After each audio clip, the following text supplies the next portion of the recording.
Hola amigos. Somos los Cazadores de Libros y hoy en nuestro programa Leyendo el Quijote, capítulo 27.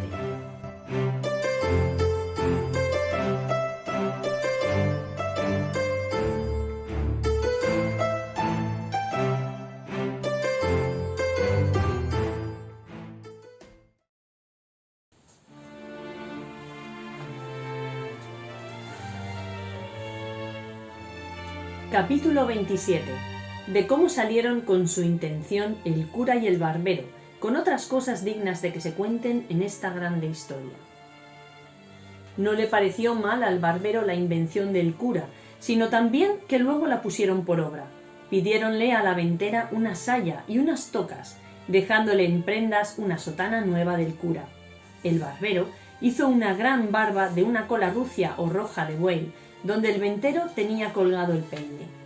Preguntóles la ventera que para qué le pedían aquellas cosas. El cura le contó en breves razones la locura de Don Quijote y cómo convenía aquel disfraz para sacarle de la montaña, donde a la sazón estaba. Cayeron luego el ventero y la ventera en que el loco era su huésped, el del bálsamo y el amo del manteado escudero, y contaron al cura todo lo que con él les había pasado, sin callar lo que tanto callaba Sancho. En resolución, la ventera vistió al cura de modo que no había más que ver. Púsole una saya de paño, llena de fajas de terciopelo negro de un palmo de ancho, todas acuchilladas, y unos corpiños de terciopelo verde guarnecidos con unos ribetes de raso blanco, que se debieron de hacer ellos y la saya en tiempo del rey Bamba.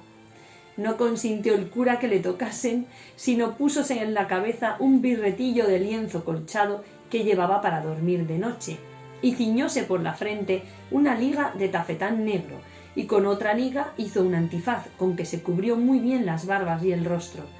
Encasquetóse su sombrero, que era tan grande que le podía servir de quitasol, y cubriéndose su herreruelo, subió en su mula a mujeriegas, y el barbero en la suya, con su barba que le llegaba a la cintura, entre roja y blanca, como aquella que, como se ha dicho, era hecha de la cola de un buey barroso. Despidiéronse de todos y de la buena Maritornes, que prometió de rezar un rosario, aunque pecadora, porque Dios les diese un buen suceso en tan arduo y tan cristiano negocio como era el que habían emprendido. Mas apenas hubo salido de la venta, cuando le vino al cura un pensamiento, que hacía mal en haberse puesto de aquella manera, por ser cosa indecente, que un sacerdote se pusiese así, aunque le fuese mucho en ello, y diciéndoselo al barbero, le rogó que trocasen trajes, pues era más justo que él fuese la doncella menesterosa y que él haría el escudero, y que así se profanaba menos su dignidad, y que si no lo quería hacer, determinaba de no pasar adelante, aunque a Don Quijote se le llevase el diablo. En esto llegó Sancho, y de ver a los dos en aquel traje no pudo tener la risa. En efecto, el barbero vino en todo aquello que el cura quiso, y trocando la invención, el cura le fue informando el modo que había de tener y las palabras que había de decir a Don Quijote para moverle y forzarle a que con él se viniese y dejase la querencia del lugar que había escogido para su vana penitencia. El barbero respondió que sin que se le diese lición, él lo pondría bien en su punto. No quiso vestirse por entonces hasta que estuviesen junto de donde Don Quijote estaba, y así dobló sus vestidos, y el cura acomodó su barba, y siguieron su camino, guiándolos Sancho Panza, el cual les fue contando lo que les aconteció con el loco que hallaron en la sierra, encubriendo empero el hallazgo de la maleta y de cuánto en ella venía, que magüer que tonto era un poco codicioso el mancebo. Otro día llegaron al lugar donde Sancho había dejado puestas las señales de las ramas, para acertar el lugar donde había dejado a su señor, y en reconociéndole les dijo como aquella era la entrada y que bien se podían vestir, si era que aquello hacía al caso para la libertad de su señor, porque ellos le habían dicho antes que el ir de aquella suerte y vestirse de aquel modo era toda la importancia para sacar a su amo de aquella mala vida que había escogido, y que le encargaban mucho que no dijese a su amo quién ellos eran, ni qué los conocía, y que si le preguntase, como se lo había de preguntar, si dio la carta a Dulcinea, dijese que sí, y que, por no saber leer, le había respondido de palabra, diciéndole que le mandaba, so pena de su desgracia, que luego al momento se viniese a ver con ella, que era cosa que le importaba mucho. Porque con esto, y con lo que ellos pensaban decirle, tenían por cosa cierta reducirle a mejor vida y hacer con él que luego se pusiese en camino para ir a ser emperador o monarca, que en lo de ser arzobispo no había de qué temer. Todo lo escuchó Sancho, y lo tomó muy bien en la memoria, y les agradeció mucho la intención que tenían de aconsejar a su señor fuese emperador y no arzobispo, porque él tenía para sí que para hacer mercedes a sus escuderos más podían los emperadores que los arzobispos andantes. También les dijo que sería bien que él fuese delante a buscarle y darle la respuesta de su señora, que ya sería ella bastante a sacarle de aquel lugar sin que ellos se pusiesen en tanto trabajo. Parecióles bien lo que Sancho Panza decía, y así determinaron de aguardarle hasta que volviese con las nuevas del hallazgo de su amo. Entróse Sancho por aquellas quebradas de la sierra, dejando a los dos en una por donde corría un pequeño y manso arroyo, a quien hacían sombra agradable y fresca otras peñas y algunos árboles que por allí estaban. El calor y el día que allí llegaron era de los del mes de agosto, que por aquellas partes suele ser el ardor muy grande, la hora las 3 de la tarde, todo lo cual hacía el sitio más agradable y que convidase a que en él esperasen la vuelta de Sancho como lo hicieron. Estando pues los dos allí, sosegados y a la sombra, llegó a sus oídos una voz que, sin acompañar la son de algún otro instrumento, dulce y regaladamente sonaba, de que no poco se admiraron, por parecerles que aquel no era lugar donde pudiese haber quien también cantase. Porque, aunque suele decirse que por las selvas y campos se hallan pastores de voces extremadas, más son encarecimientos de poetas que verdades, y más cuando advirtieron que lo que oían cantar eran versos, no de rústicos ganaderos, sino de discretos cortesanos, y confirmó esta verdad haber sido los versos que oyeron estos. ¿Quién menoscaba mis bienes? Desdenes. ¿Y quién aumenta mis duelos? Los celos. ¿Y quién prueba mi paciencia? Ausencia. De ese modo, en mi dolencia, ningún remedio se alcanza, pues me matan la esperanza, desdenes, celos y ausencia. ¿Quién me causa este dolor? Amor. ¿Y quién mi gloria repugna? Fortuna. ¿Y quién consiente en mi duelo? El cielo. De este modo yo recelo morir de este mal extraño, pues se aunan en mi daño amor, fortuna y el cielo. ¿Quién mejorará mi suerte? La muerte. Y el bien de amor, ¿quién le alcanza? Mudanza. Y sus males, ¿quién los cura? Locura. De ese modo no es cordura querer curar la pasión cuando los remedios son muerte, mudanza y locura. La hora, el tiempo, la soledad, la voz y la destreza del que cantaba causó admiración y contento en los dos oyentes, los cuales estuvieron quedos, esperando si alguna cosa oían. Pero viendo que duraba algún tanto el silencio, determinaron de salir a buscar el músico que con tan buena voz cantaba, y queriéndolo poner en efecto, hizo la misma voz que no se moviesen, la cual llegó de nuevo a sus oídos cantando este soneto. Santa amistad que con ligeras alas, tu apariencia quedándose en el suelo, entre benditas almas en el cielo, subiste alegre a las impíreas salas. Desde allá, cuando quieres nos señalas la justa paz cubierta con un velo, por quien a veces se trasluce el celo de buenas obras que a la fin son malas. Deja el cielo, oh amistad, o no permitas que el engaño se vista tu librea, con que destruye la intención sincera, que si tus apariencias no le quitas, presto ha de verse el mundo en la pelea de la discorde confusión primera. El canto se acabó con un profundo suspiro, y los dos, con atención, volvieron a esperar si más se cantaba. Pero viendo que la música se había vuelto en sollozos y en lastimeros ayes, acordaron de saber quién era el triste tan extremado en la voz como doloroso en los gemidos. Y no anduvieron mucho cuando, al volver de una punta de una peña, vieron a un hombre del mismo talle y figura que Sancho Panza les había pintado cuando les contó el cuento de Cardenio, el cual hombre, cuando los vio sin sobresaltarse, estuvo quedo, con la cabeza inclinada sobre el pecho, a guisa de hombre pensativo, sin alzar los ojos a mirarlos más de la vez primera, cuando de improviso llegaron. El cura, que era hombre bien hablado, como el que ya tenía noticia de su desgracia, pues por las señas le había conocido, se llegó a él y con breves, aunque muy discretas razones, le rogó y persuadió que aquella tan miserable vida dejase, porque allí no la perdiese, que era la desdicha mayor de las desdichas. Estaba Cardenio entonces en su entero juicio, libre de aquel furioso accidente que tan a menudo le sacaba de sí mismo, y así, viendo a los dos en traje tan no usado de los que por aquellas soledades andaban, no dejó de admirarse algún tanto, y más cuando oyó que le habían hablado en su negocio, como es cosa sabida, porque las razones que el cura le dijo así lo dieron a entender, y así respondió de esta manera: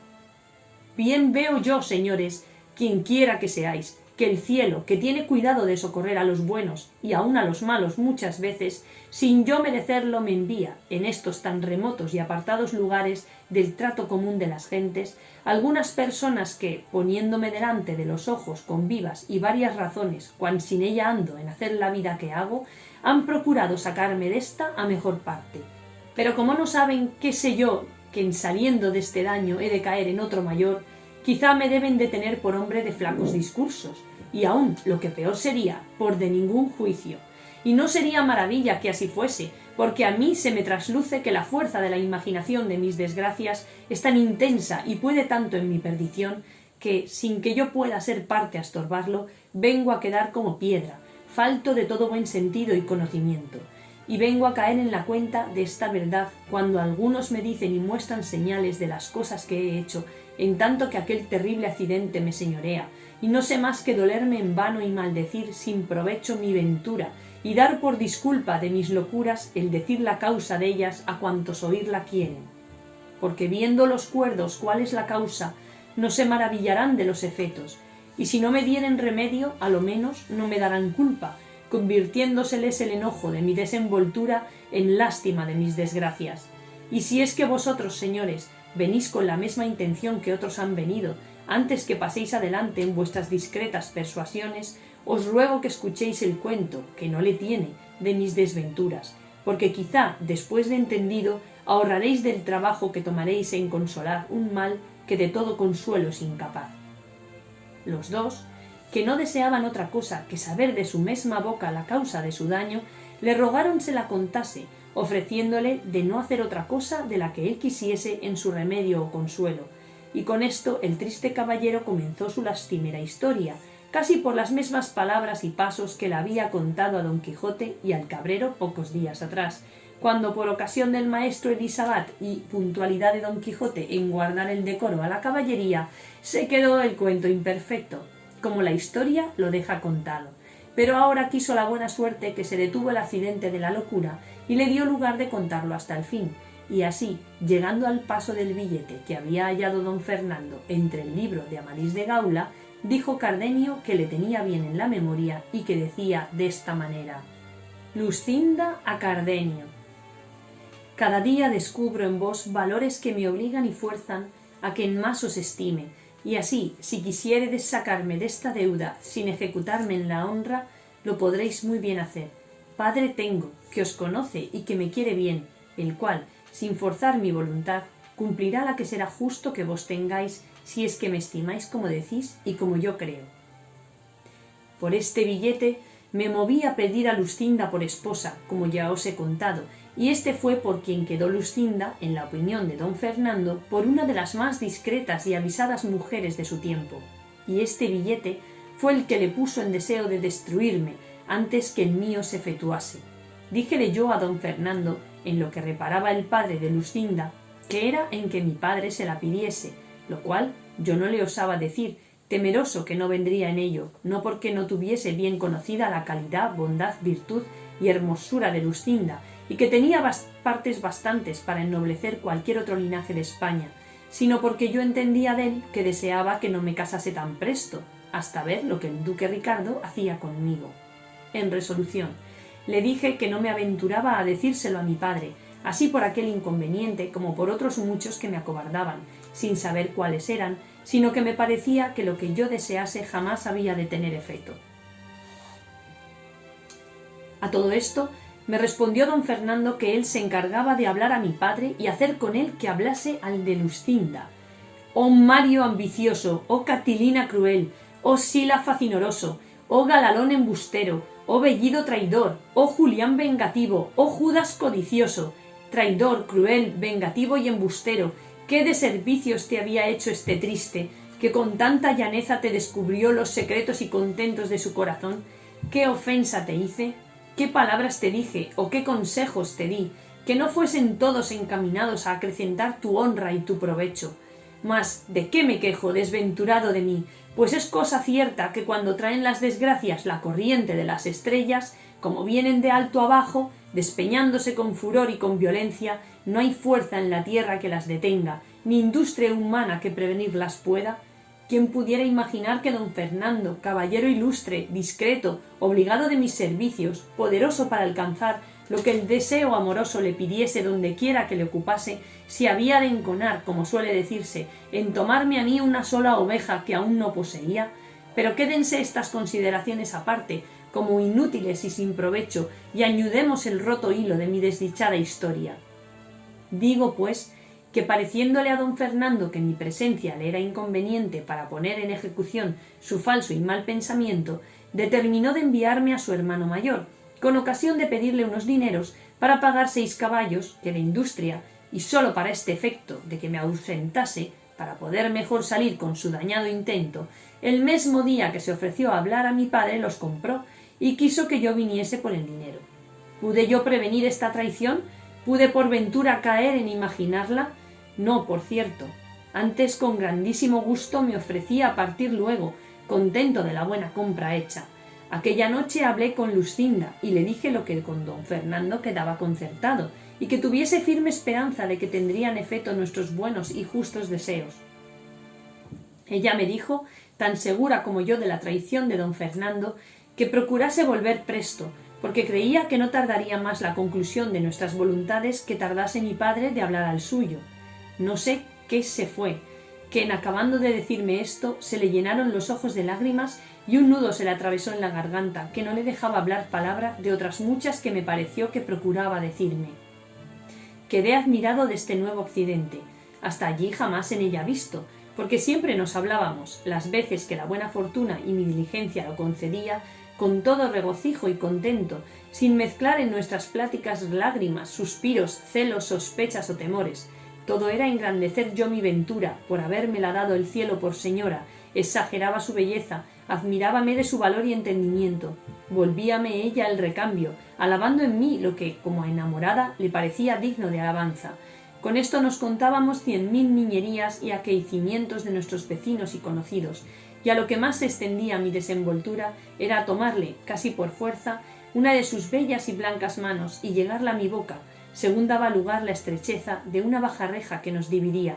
Pero la noche que precedió al triste día de mi partida, ella lloró, gimió y suspiró, y se fue, y me dejó lleno de confusión y sobresalto, espantado de haber visto tan nuevas y tan tristes muestras de dolor y sentimiento en Lucinda. Pero, por no destruir mis esperanzas, todo lo atribuí a la fuerza del amor que me tenía y al dolor que suele causar la ausencia en los que bien se quieren. En fin, yo me partí triste y pensativo, llena el alma de imaginaciones y sospechas, sin saber lo que sospechaba ni imaginaba. Claros indicios que me mostraban el triste suceso y desventura que me estaba guardada. Llegué al lugar donde era enviado, di las cartas al hermano de don Fernando, fui bien recibido, pero no bien despachado, porque me mandó a guardar, bien a mi disgusto, 8 días, y en parte donde el duque su padre no me viese, porque su hermano le escribía que le enviase cierto dinero sin su sabiduría. Y todo fue invención del falso don Fernando, pues no le faltaban a su hermano dineros para despacharme luego. Orden y mandato fue este, que me puso en condición de no obedecerle, por parecerme imposible sustentar tantos días la vida en la ausencia de Lucinda, y más habiéndola dejado con la tristeza que os he contado. Pero, con todo esto obedecí, como buen criado, aunque veía que había de ser a costa de mi salud. Pero a los 4 días que allí llegué, llegó un hombre en mi busca con una carta, que me dio, que en el sobrescrito conocí ser de Lucinda, porque la letra de él era suya. Abríla temeroso y con sobresalto, creyendo que cosa grande debía de ser la que la había movido a escribirme estando ausente, pues presente pocas veces lo hacía. Preguntéle al hombre, antes de leerla, quién se la había dado, y el tiempo que había tardado en el camino. díjome que acaso pasando por una calle de la ciudad a la hora de mediodía, una señora muy hermosa le llamó desde una ventana, los ojos llenos de lágrimas, y que con mucha priesa le dijo: «Hermano, si sois cristiano, como parecéis, por amor de Dios os ruego que encaminéis luego esta carta al lugar y a la persona que dice el sobrescrito, que todo es bien conocido, y en ello haréis un gran servicio a nuestro Señor, y para que no os falte comodidad de poderlo hacer, tomad lo que va en este pañuelo». Y diciendo esto, me arrojó por la ventana un pañuelo donde venían atados 100 reales y esta sortija de oro que aquí traigo, con esa carta que os he dado. Y luego, sin aguardar respuesta mía, se quitó de la ventana, aunque primero vio cómo yo tomé la carta y el pañuelo, y por señas le dije que haría lo que me mandaba. Y así, viéndome tan bien pagado del trabajo que podía tomar en traérosla, y conociendo por el sobrescrito que érades vos a quien se enviaba, porque yo, señor, os conozco muy bien, y obligado asimesmo de las lágrimas de aquella hermosa señora, determiné de no fiarme de otra persona, sino venir yo mesmo a dárosla, y en 10 y 6 horas, que ha que se me dio, he hecho el camino, que sabéis que es de 10 y 8 leguas. En tanto que el agradecido y nuevo correo esto me decía, estaba yo colgado de sus palabras, temblándome las piernas, de manera que apenas podía sostenerme. En efecto, abrí la carta y vi que contenía estas razones: «La palabra que don Fernando os dio de hablar a vuestro padre para que hablase al mío la ha cumplido más en su gusto que en vuestro provecho. Sabed, señor, que él me ha pedido por esposa, y mi padre, llevado de la ventaja que él piensa que don Fernando os hace, ha venido en lo que quiere, con tantas veras que de aquí a 2 días se ha de hacer el desposorio, tan secreto y tan a solas que sólo han de ser testigos los cielos y alguna gente de casa. Cuál yo quedo, imaginadlo. Si os cumple venir, vedlo, y si os quiero bien o no, el suceso de este negocio os lo dará a entender. A Dios plega que ésta llegue a vuestras manos antes que la mía se vea en condición de juntarse con la de quien tan mal sabe guardar la fe que promete». Estas, en suma, fueron las razones que la carta contenía, y las que me hicieron poner luego en camino sin esperar otra respuesta ni otros dineros, que bien claro conocí entonces que no la compra de los caballos, sino la de su gusto, había movido a don Fernando a enviarme a su hermano. El enojo que contra don Fernando concebí, junto con el temor de perder la prenda que con tantos años de servicios y deseos tenía granjeada, me pusieron alas, pues casi como en vuelo, otro día me puse en mi lugar, al punto y hora que convenía para ir a hablar a Luscinda.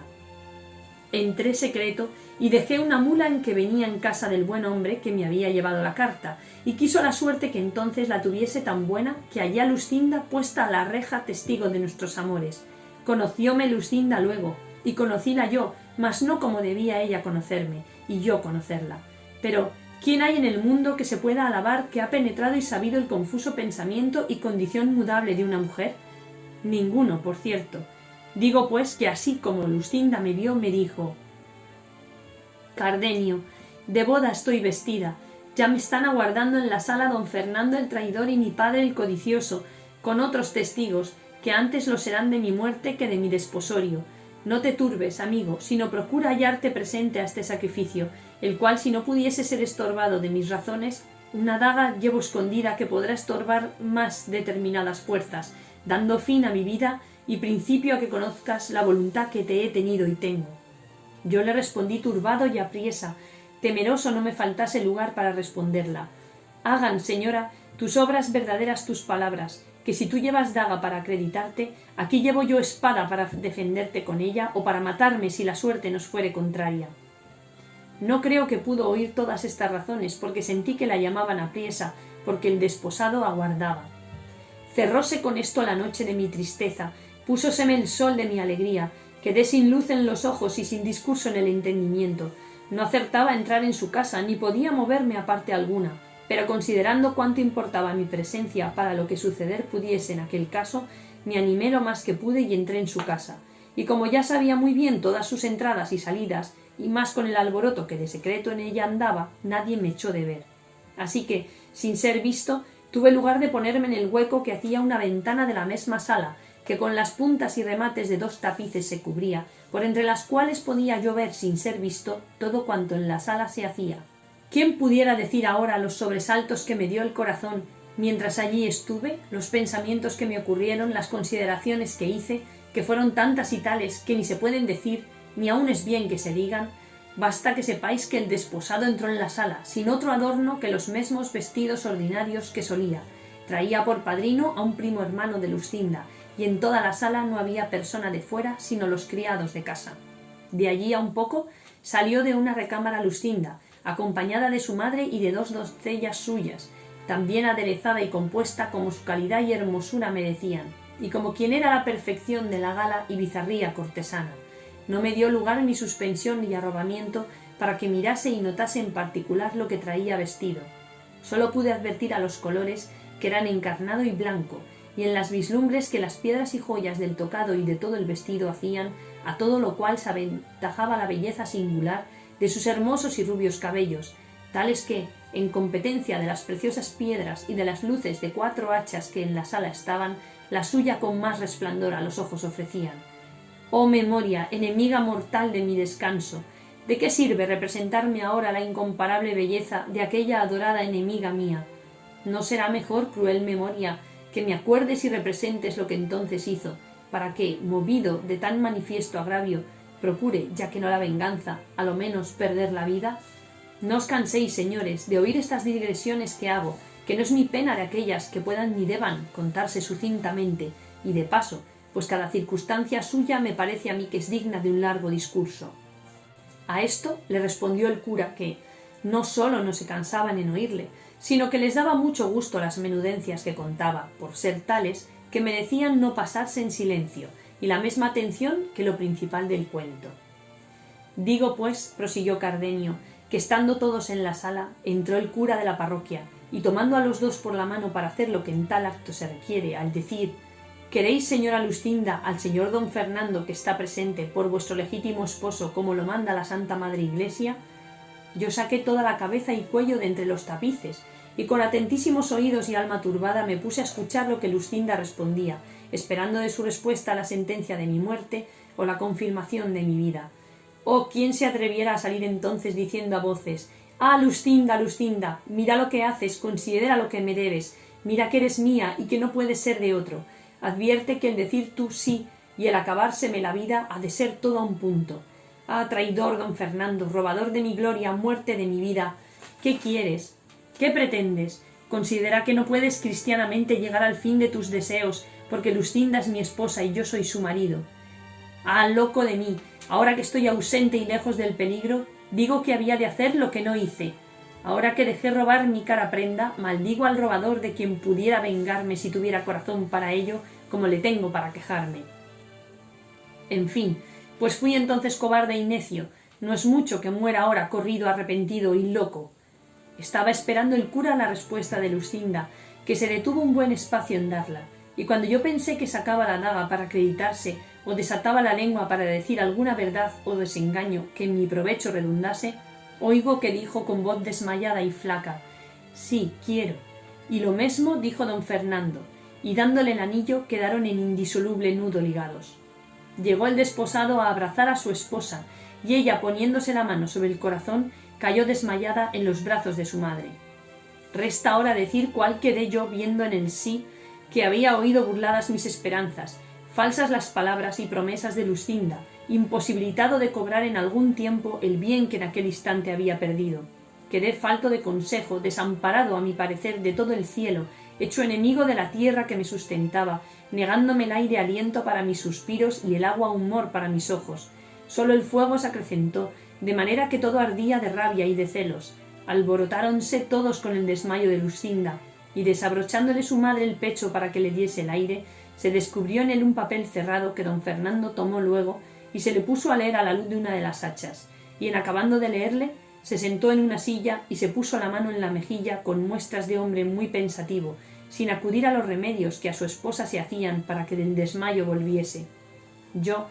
viendo alborotada toda la gente de casa, me aventuré a salir, ora fuese visto o no, con determinación que si me viesen, de hacer un desatino tal, que todo el mundo viniera a entender la justa indignación de mi pecho en el castigo del falso don Fernando, y aun en el mudable de la desmayada traidora. Pero mi suerte, que para mayores males, si es posible que los haya, me debe tener guardado, ordenó que en aquel punto me sobrase el entendimiento que después acá me ha faltado. Y así, sin querer tomar venganza de mis mayores enemigos, que por estar tan sin pensamiento mío fuera fácil tomarla, quise tomarla de mi mano y ejecutar en mí la pena que ellos merecían, y aun quizá con más rigor del que con ellos se usara, si entonces les diera muerte, pues la que se recibe repentina presto acaba la pena, mas la que se dilata con tormentos siempre mata sin acabar la vida. En fin, yo salí de aquella casa y vine a la de aquel donde había dejado la mula. Hice que me la ensillase, sin despedirme de él subí en ella y salí de la ciudad, sin osar, como otro Lot, volver el rostro a Miralla. Y cuando me vi en el campo solo y que en la oscuridad de la noche me encubría y su silencio convidaba a quejarme, sin respeto o miedo de ser escuchado ni conocido, solté la voz y desaté la lengua en tantas maldiciones de Lucinda y de don Fernando, como si con ella satisficiera el agravio que me habían hecho. Dile títulos de cruel, de ingrata, de falsa y desagradecida, pero sobre todos de codiciosa, pues la riqueza de mi enemigo la había cerrado los ojos de la voluntad para quitármela a mí y entregarla a aquel con quien más liberal y franca la fortuna se había mostrado, y en la mitad de la fuga de estas maldiciones y vituperios, la desculpada diciendo que no era mucho que una doncella recogida en casa de sus padres, hecha y acostumbrada siempre a obedecerlos, hubiese querido condescender con su gusto, pues le daban por esposo a un caballero tan principal, tan rico y tan gentil hombre, que a no querer recibirle se podía pensar o que no tenía juicio o que en otra parte tenía la voluntad, cosa que redundaba tan en perjuicio de su buena opinión y fama. Luego volvía diciendo que puesto que ella dijera que yo era su esposo, vieran ellos que no había hecho en escogerme tan mala elección que no la disculparan, pues antes de ofrecérsele don Fernando no pudieran ellos mesmos acertar a desear, si con razón midiesen su deseo, otro mejor que yo para esposo de su hija. Y que bien pudiera ella, antes de ponerse en el trance forzoso y último de dar la mano, decir que ya yo le había dado la mía, que yo viniera y concediera con todo cuanto ella acertara a fingir en este caso. En fin, me resolví en que poco amor, poco juicio, mucha ambición y deseos de grandezas hicieron que se olvidase de las palabras con que me había engañado, entretenido y sustentado en mis firmes esperanzas y honestos deseos. Con estas voces y con esta inquietud caminé lo que quedaba de aquella noche, y di al amanecer en una entrada de estas sierras, por las cuales caminé otros 3 días, sin senda ni camino alguno, hasta que vine a parar a unos prados, que no sé a qué mano de estas montañas caen, y allí pregunté a unos ganaderos qué hacía donde era lo más áspero de estas tierras.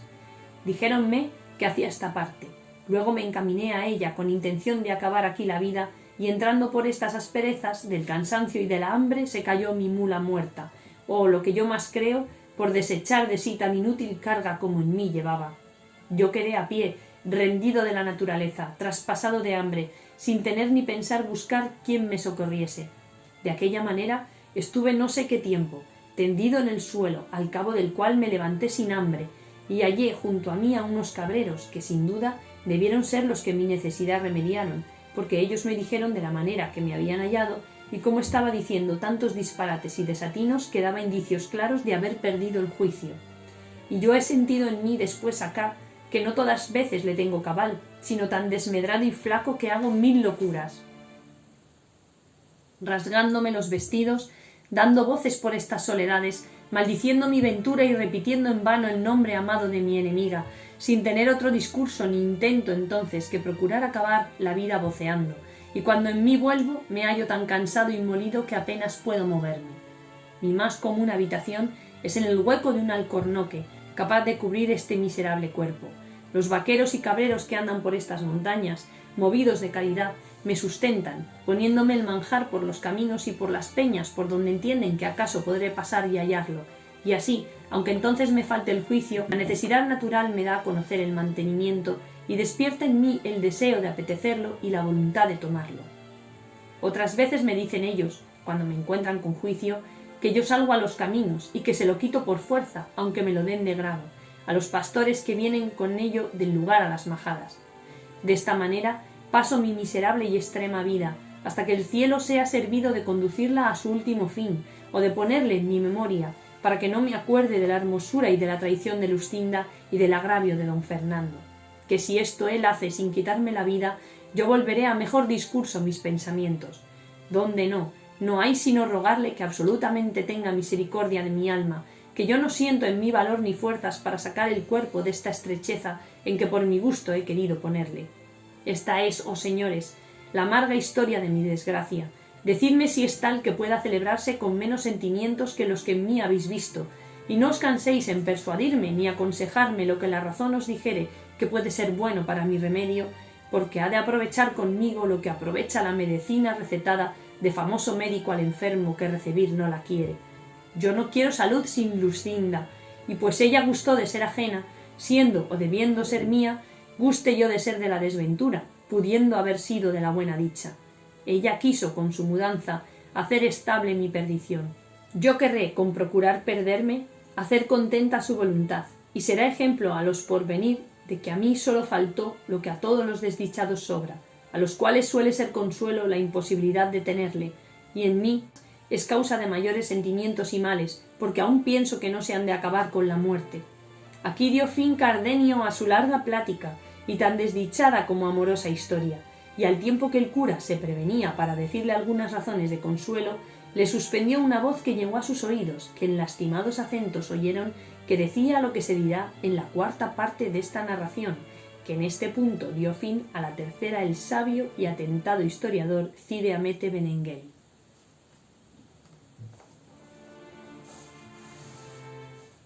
Y hasta aquí la tercera parte de Don Quijote de la Mancha. Ya nos vamos hacia la cuarta parte del texto y en el capítulo 28 en el próximo programa, amigos. Hasta otro día. Adiós.